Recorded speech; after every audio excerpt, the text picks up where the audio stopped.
the TEK contradicting the science. Yeah, or vice versa. Or where they're not science sets to represent the TEK. And in that case, yeah. Right. No. She's asking if it never went against what the science had been saying. And that's not necessarily an analysis that we did. No, but as far as there not being science to represent some of the TEK data sets, yeah, and that's why yes. did primary data collection. Right. Some of the data sets, for instance, oyster reefs. Oyster reefs was a data set that's hard to get. Some of you may know. We were able to get it through, what we were able to identify and get was through the Wildlife and Fisheries, and they gave us public ground oyster leases. That's all they had available, but that represents just a very small fraction of the oyster reef out there.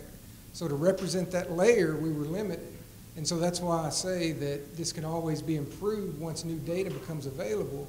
So if oyster reef areas on the private leases where some data become available, our recommendations that we're writing up and giving in this how-to guide that we're providing the state would be to acquire that data set and utilize that for that location factor.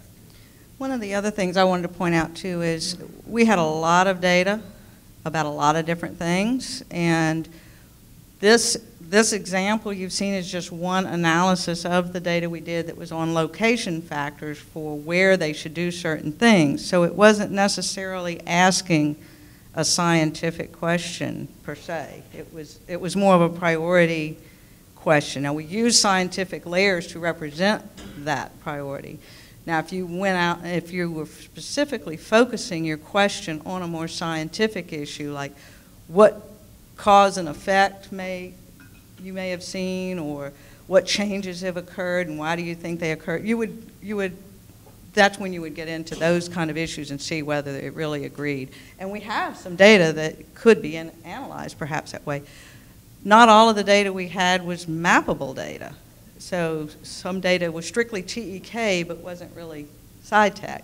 And so that's something else that needs to be taken into account. That's right. There was a lot of information on how projects should be built, or existing, I call it EPA, existing project assessment, where they would take us to something like the walls that Honora mentioned and say, this is causing like a washing machine effect where we're having waves bounce wall to wall and it's just too dangerous to be here. So we have just hundreds of pages of text just on how to improve how projects are built. This is one representation that's bringing maps together. And the reason that we focus on that, I don't want to sound like we just picked this one thing, is because this geospatial representation is what the state uses. So this brings it into a format that it can just be another layer added to the existing models they're already using to make decisions. Did anyone else have a comment?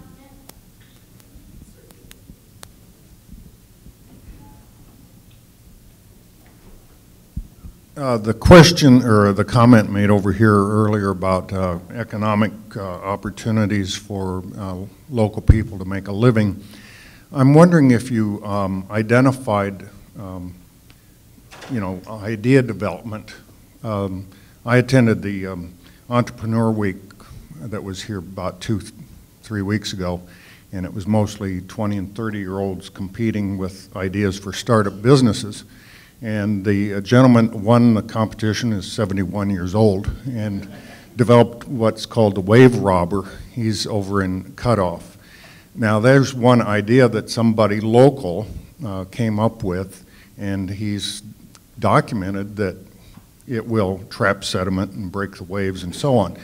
I know there's other companies that have created like the floating mats where you can plug starter grasses in it to trap sediment, but those are economic development opportunities. And when you're talking about people wanting to be involved, if they were upset they weren't involved in this plan here, everybody likes to think that they might have a good idea that would just solve the problems of the world.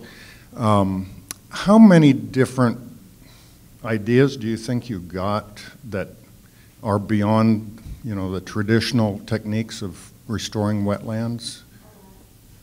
We got ideas everywhere from, oyster reefs and shoreline protection, which is kind of a well-documented idea, but just reinforcing that to,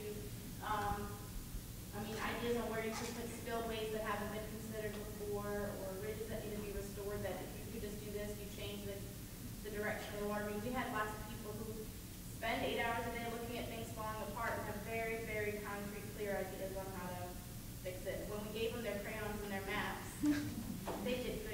And they weren't like, oh God, I can't imagine what I draw. They knew what to draw.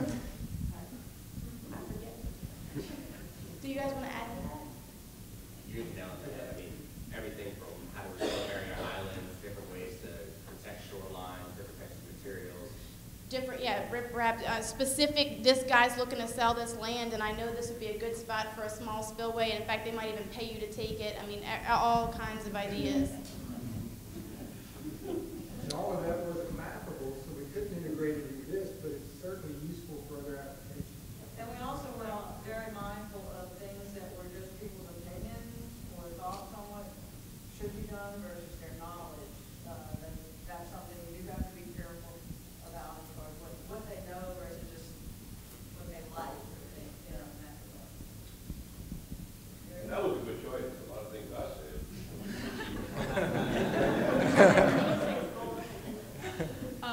I just wanted to say how much I enjoyed this presentation and hearing about your project. It's fascinating and really exciting. And I'm curious to hear more about how you see it being applied in other contexts, and especially how your methodology might be applied like in an urban context. I think would be really Well, interesting. maybe not necessarily urban, but we are actually actively applying and refining the methods for a specific focus issue project, sea level rise, looking at community resiliency in the face of sea level rise. So small communities, not necessarily urban, but it illustrates that it's an adaptable technique method. But yeah, I think you could use it for urban applications too. So if you're trying to figure out even something like where would you position your police force to try to, I mean, I think you could use it any kind of way that you can imagine. If you think locals have knowledge that the state or the governing officials don't have, and they do, always have, then I think and it's mappable especially, so something like locations of police enforcement, locations for parks, locations for community gardens are a big thing, right? I mean, any kind of thing like that, I think you could use this. And we're having another one of these sessions tomorrow in Baton Rouge, and instead of the reception that we're going to have at this one, at that one, we're going to have a little workshop to exactly explore those kind of things. Whether anybody feel like if they want to come back to Baton Rouge tomorrow, only the first hour will be the same, and the rest of it will be more interaction and brainstorming. I think we've got time for one more question before we're going to do the reception. Yeah, and we're all going to be around, so we're going to have food, a little reception afterward. Well, mine's not really a question. It's just, when is this going to be, when is a product going to be public available for us to use and advocate with and things like that? We should have a final, well, the end of the project term is June 30th. Is that? So the final report will be published, and we're hoping to publish in some peer-reviewed journals, and so all of that will be available from the state as well as publicly available midsummer. And there's a sign-in sheet up here. If you put your name and your agency, your email address, we'll send you the report when it's finished. Oh, Lord. Oh. I do that in class all the time. It's also being videotaped, so it should be posted on our website soon, and I'm going to let Kimmy close this out. Okay. Not a question, but a comment too. One was in regards to the field trips, as far as it relates to QIPRA. And generally, at any given time in the year, an agency can decide they want to go out to an area, investigate if there's a project they'd like to nominate for the year. But when, I think it might have been Corey that was asking, it's usually after the first process where the RPTs are cut down to the 20 nominees that agencies will go out and investigate an area. And then as an interagency effort, it's after the candidate stage. So, but we're always looking for better data and information to inform our WVA process.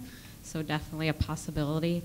And secondly, I wasn't here this year, but maybe it might be more important, is this year was the first year for QIPRA to go through the state master plan consistency with nominations. And I believe there was, at each of those RPTs, some concerns with particular projects that were nominated that had to have been determined right then whether or not they were consistent and can be considered a nominee. So maybe some of those areas where the interpretation of the master plan is still trying to work itself out in the QIPRA community and other places, this TEK information, where those set boundaries are, where, you know, a marsh creation may end or a ridge project may or may not be consistent, may help. The QIPRA agencies and state representatives make a decision on whether or not it's consistent and will carry through. Thanks for that, Kimmy. Those are good suggestions. Thank you. I really appreciate it.